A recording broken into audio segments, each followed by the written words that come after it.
Alright, we got the bed off the 85, and we're going to start doing a little bit of work here to it. On the bed itself, we got a little bit of rust going on there. Of course, the outer skin here, we're going to have to replace this entire bed side on, this is the driver's side. I got a piece back here that I got to replace or patch.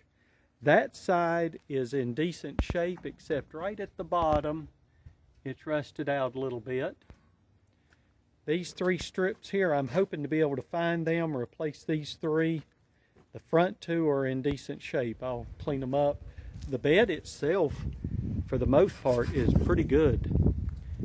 And so, what we're getting ready to do is to pull it down and do a 3-inch in the front and 4-inch in the rear lowering kit. And we're going to clean this frame up. We put some new brake lines on it the other day. They were pretty rusty. And so we're going to see if we can get this thing down closer to the ground. Alright, got this side mostly done. I got the old spring mount cut off and the new one bolted up. And we got the new shackle back here put in. Got to put the new shock mount and the new shock on it.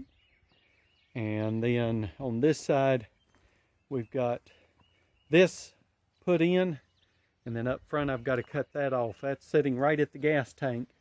So either I'm going to have to drop this gas tank to get in there to cut that off, or try to cut it from the inside. And I've got to get one bolt. I had to cut one bolt out that was froze up, and so I'm going to get a replacement. The others were fine. They look good. And so we'll have this thing drop down hopefully by this evening. And we'll pull it back around and measure. From the bottom of the frame on each side was 25.5. And so once we get this installed, we'll see what it says. All right. Another windy day here in the mountains of northwest North Carolina. And I've gotten the front end lowered on this. I didn't get any video of it. We put the drop springs on it, dropped it 3 inches. The before and after measurements are exactly 3 inches. And it gives it a pretty good stance in the front end, just the way we wanted it. And then in the back, we did a frame, cleaned up the frame, and primed and undercoated it. Alright, we got everything about as clean as I can get it. Redid the brake lines. Gonna cut the muffler off and put duals on it. Getting ready to set the bed back on tomorrow. Got it cleaned out. Wasn't too awful bad. The worst of it was this second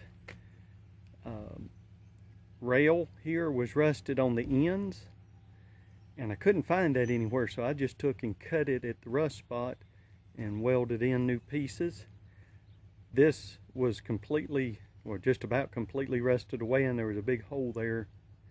And so I cut all that out. I've got to Bondo that yet. I've cleaned it out the best I could. It's not perfect, but it'll do. So some friends are coming tomorrow, and we're going to set this back on there. Do some video then. Okay, got the bed back on here, and it is sitting down in the front a little bit more than in the back.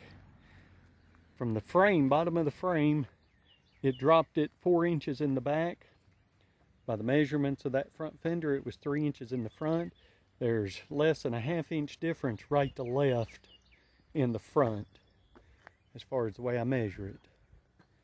So not sure what that's about, but the thing sits a lot better than factory. Now that thing may settle down a little bit more, you know, as time goes on. If not, I may see about dropping it 1 inch or 2. I think I'd like it better, get that sitting closer to the top of the tire. But it definitely sits better, and it handles better. All right, I've got to pull this rear wheel off and check the brakes. I had a leaking wheel cylinder.